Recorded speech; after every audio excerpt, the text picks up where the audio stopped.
नमस्कार मंडळी, कशा आहात सगळेजण. तर आजचा ब्लॉग जरा उशिरा म्हणजे संध्याकाळी सुरू केलाय. तर ऑफिसमधून घरी आलोय आणि फ्रेश होऊन पुन्हा बाहेर पडलोय. आता कुठे चाललोय ते सांगतोच, पण त्याआधी जाताना वाटेत स्वामींचं मंदिर लागणार होतं. त्यामुळे म्हटलं जाताना आपण दर्शन घेऊन जाऊया.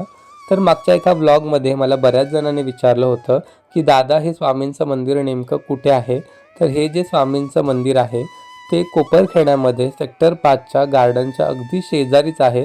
कधी वेळ मिळाला तर नक्की दर्शन घेऊन जा. मंदिर छोटं आहे पण खरंच खूप प्रसन्न आहे. आणि एक गोष्ट सांगू का, सध्या ना मला चहाची इतकी तलप होतीये ना, म्हणजे मागच्या एका महिन्यात जितका चहा पिला नाही तेवढा या 2 दिवसात पिला असं वाटतंय मला. त्यानंतर आलो ATMमध्ये, कारण जिथे जायचं आहे तिथे आपल्याला कॅशच लागणार होती. त्यामुळे कॅश काढून घेतली, बस पकडली आणि निघालो. आता कुठे चाललोय तर संसारासाठी थोडीशी बचत व्हावी म्हणून काही महिन्यांपूर्वी प्रियंकाने मी दोघांनी मिळून आमच्या ज्वेलर्सकडे एक छोटीशी बिशी चालू केली होती. त्याचाच ह्या महिन्याचा हप्ता भरण्यासाठी मी आलो आहे.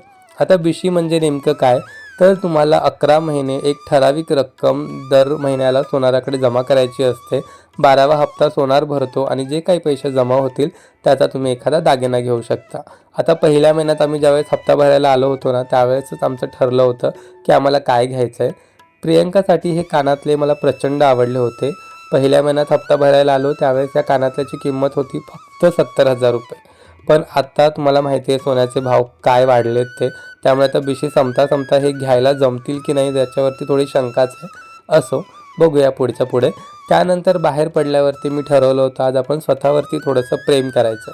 म्हणजे नेमकं काय करायचं, तर तुम्हाला माहिती आहे मागच्या काही दिवसात माझी जेवणाची किती आबाळ होती.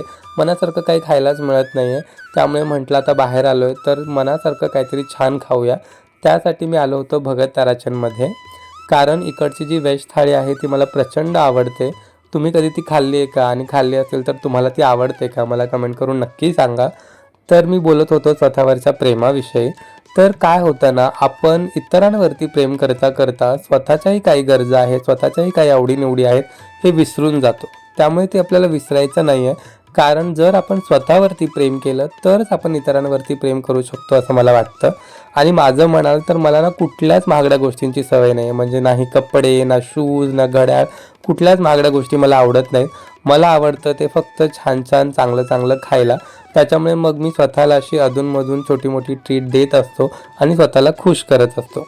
तर अशा रीतीने संसारासाठी थोडीशी बचत आणि स्वतःवरती थोडासा खर्च म्हणजे प्रेम करून आजचा माझा दिवस संपला.